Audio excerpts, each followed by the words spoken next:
Hello everyone, क्या हाल है। आशा करता हूँ आप सभी ठीक होंगे। तो आज बेटा हम आपके सामने एक नया टॉपिक लेकर पेश हैं।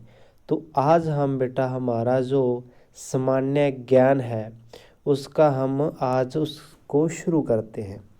तो बेटा आपका स्वागत है इस चैनल के ऊपर। यदि आपने हमारा चैनल सब्सक्राइब नहीं किया BI कोर्सर तो प्लीज़ इसे सब्सक्राइब करें और ज़्यादा से ज़्यादा इसे शेयर करें, लाइक करें, कमेंट करें। और अब हम ठीक है डेली बेटा हर रोज़ नया टॉपिक लेकर आते हैं और आज हम सामान्य ज्ञान का जो सेट नंबर 1 है इसे लेकर आए हैं।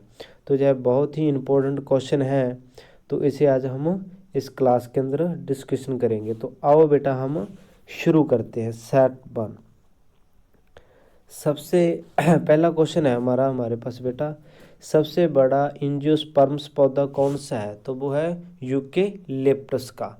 उसके बाद है दूसरा क्वेश्चन है बेटा हमारे पास, उपराष्ट्रपति बनने के लिए न्यूनतम उम्र कितनी होनी चाहिए? ठीक है, तो उपराष्ट्रपति बनने के लिए जो न्यूनतम आयु है वो कितनी होनी चाहिए? तो वो 35 वर्ष होनी चाहिए।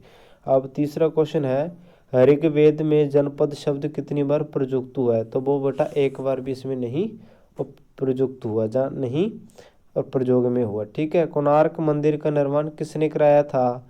ठीक है, कोणार्क मंदिर का निर्माण है बेटा वो बताना है किसने करवाया था। तो वो है नरसिंह प्रथम चौड़गंग।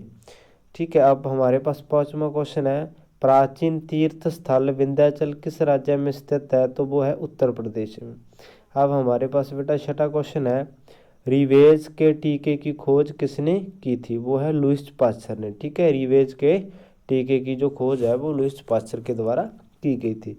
सातवां प्रश्न है बेटा हमारे पास, तो सातवें क्वेश्चन को हम पढ़ते हैं, राष्ट्रपति पर महिभियोग की प्रक्रिया किस देश के संविधान से ली गई थी? तो वो बेटा है अमेरिका के संविधान से। आठवां क्वेश्चन है बेटा, किस जड़त्व के कारण गोली मारने से कांच में छेद हो जाता है? तो वो है विराम जड़त्व के कारण। ठीक है, नौवां क्वेश्चन है हमारे पास बेटा, 1918 में कांग्रेस के विशेष अधिवेशन की किसने अध्यक्षता की? तो वो है हसन इमाम ने। अब 10वां क्वेश्चन है, चित्रकूट जल प्रताप किस राज्य में स्थित है? तो वो बेटा छत्तीसगढ़ में है। अब हमारे पास 11वां क्वेश्चन है बेटा, किस जीव और निर्जीव की बीच की कड़ी कहा जाता है? तो वो है वायरस को। ठीक है, आपने इसमें ना कड़ी बताना है, जैसे किस जीव और निर्जीव के बीच की जो एक कड़ी होती है, ठीक है, श्रृंखला होती है, वो कौन सी होती है? वो वायरस की होती है। अब 12वां क्वेश्चन है, ठीक है, 1951 में गठित प्रथम वित्त आयोग के अध्यक्ष कौन थे? ठीक है, जो एक अपना संविधान वित्त आयोग का जो गठित हुआ था उस समय 1951 में, तो उसके जो अध्यक्ष पूछ रहे हैं तो वो कौन थे? KC निजोगी थे। अब हमारे पास कौन सा 13वां क्वेश्चन है बेटा, तो इसे देखो आप। ठीक है, तो इसके जो कौन सा बनेगा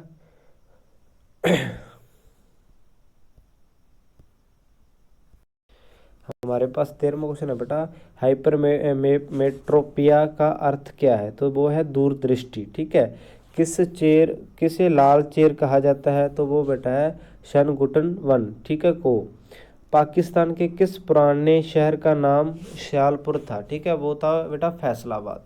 अब 16वां क्वेश्चन है हमारे पास, अफ्रीका के उष्ण घास के मैदान को क्या कहते हैं? तो वह सवाना बेटा। ठीक है, उसके बाद है 17वां क्वेश्चन हमारे पास, घूमती हुई सुई की गति मापने का यंत्र कौन सा है? तो वो है बेटा गाइरोस्कोप। ठीक है, गाइरोस्कोप। ठीक है बेटा, अब आगे पढ़ते हैं। 18वां क्वेश्चन, वैदिक काल में निषाद शब्द का प्रयोग किस लिए किया जाता था? तो है भूषण के लिए। ठीक है, 19वां क्वेश्चन है बेटा हमारे पास, BBC ने किस महिला को सहस्रवादी की महानतम महिला चुना? तो वो बेटा किसे चुना गया था? श्रीमती इंदिरा गांधी जी को। अब 20वां क्वेश्चन है हमारे पास, ठीक है, कृष्ण क्रांति का संबंध किससे है? तो वह खनिज तेल उत्पादन से है बेटा। 21वां क्वेश्चन है हमारे पास, स्वतंत्र नेत्र के लिए स्वसथ नेत्र के लिए स्पष्ट दृष्टि की न्यूनतम दूरी कितनी होनी चाहिए? तो वो है बेटा 25 सेंटीमीटर। अंतरिक्ष यात्री को आकाश का रंग कैसा दिखाई देता है? तो वो बेटा है काला। ठोस धातु में सबसे भारी तत्व कौन सा है? तो वो बेटा कौन सा है?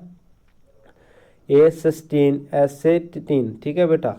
और हमारे पास जो अभी में क्वेश्चन है, अकबर ने इलाही संवत किस वर्ष जारी किया? ठीक है, अकबर ने इलाही संवत किस वर्ष जारी किया? तो वो बेटा है 1583 में। पंडित भीमसेन जोशी किस क्षेत्र से संबंधित थे? शास्त्रीय संगीत गायकी से।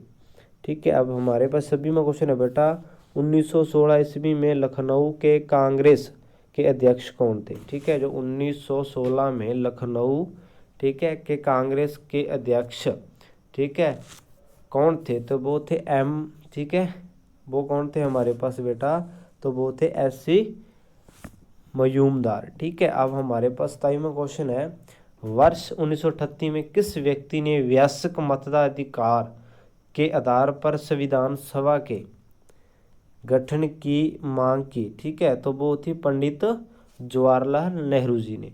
नाभिकीय रिएक्टरों में न्यूट्रॉनों की गति को कम करने वाला यंत्र कौन सा है? तो वो कौन सा है बेटा? हमारे पास माइडोरेटर। ठीक है, माइडोरेटर। तो उसके बाद हमारे पास बेटा कौन सा क्वेश्चन है? हमारे पास 29वां क्वेश्चन है, नागार्जुन किसके दरबार में रहते थे? ठीक है, नागार्जुन किसके दरबार में रहते थे? तो वो कहते हैं कनिष्क के। महाराष्ट्र में गणपति उत्सव आरंभ करने का श्रेय किसको है? ठीक है, किसको जाता है? तो वो बताता है बाल गंगाधर तिलक जी को। ठीक है, किस घर्षण का मान सबसे अधिक होता है? ठीक है, तो आपने बताना स्थैतिक घर्षण बल। ठीक है, सर्वोच्च न्यायालय के न्यायाधीशों की सेवानिवृत्ति की आयु कितनी होती है? यानी कि उसको रिटायरमेंट किस समय दी जाती है, कितने उम्र में दी जाती है? तो वो है बेटा 65 वर्ष में। ऊष्मा चालकता की दृष्टि से धातु तत्व किस प्रकृति के होते हैं? तो ऊष्मा के सुचालक होते हैं बेटा।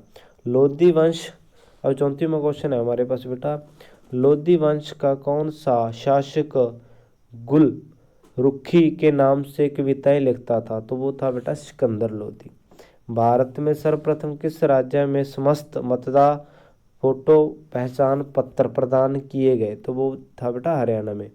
क्रीम निकालते समय दूध का तापमान कितना होना चाहिए बेटा? वो तो -90 से 100 के बीच में। अब हमारे पास बेटा वर्तमान में 37वां, वर्तमान में राज्यसभा के कितने सदस्य राष्ट्रपति द्वारा मनोनीत होते हैं? तो वो बेटा है 12। रडार का आविष्कार किसने किया था? रॉबर्ट वाटसन ने। मद्रास के ब्राह्मण विरोधी संगठन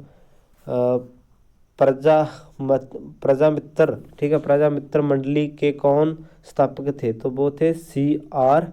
रेड्डी। ठीक है बेटा, तो ये था हमारा बेटा आज का सेट 1 में जो पढ़ रहे थे 39 क्वेश्चन। ठीक है बेटा, और कल हम जो हमारा नया सेट है बेटा उसको लेकर आएंगे। ठीक है, तो आपके लिए बेटा मैं दिन प्रतिदिन बहुत ही बढ़िया आपके लिए जो क्वेश्चन आंसर हैं, जो थ्योरी बैच है वो बेटा मैं लेकर आ रहा हूँ बिल्कुल फ्री, जो आपके लिए एग्ज़ाम आने वाले एग्ज़ाम हैं और भविष्य में जो आप एग्ज़ाम देने वाले हों उसके लिए बहुत फ़ायदेमंद सिद्ध होने वाला है। तो बेटा बस आप मेरी इतनी सपोर्ट करें कि ज़्यादा से ज़्यादा मेरे चैनल को शेयर करें, सब्सक्राइब करें और मेरे साथ बने रहें। और यदि आप मेरे साथ बने रहोगे तो मैं आपसे वादा करता हूँ कि एक दिन मैं आपको बहुत आपकी मंजिल तक पहुँचाने में आपका पूरा सहयोग दूँगा।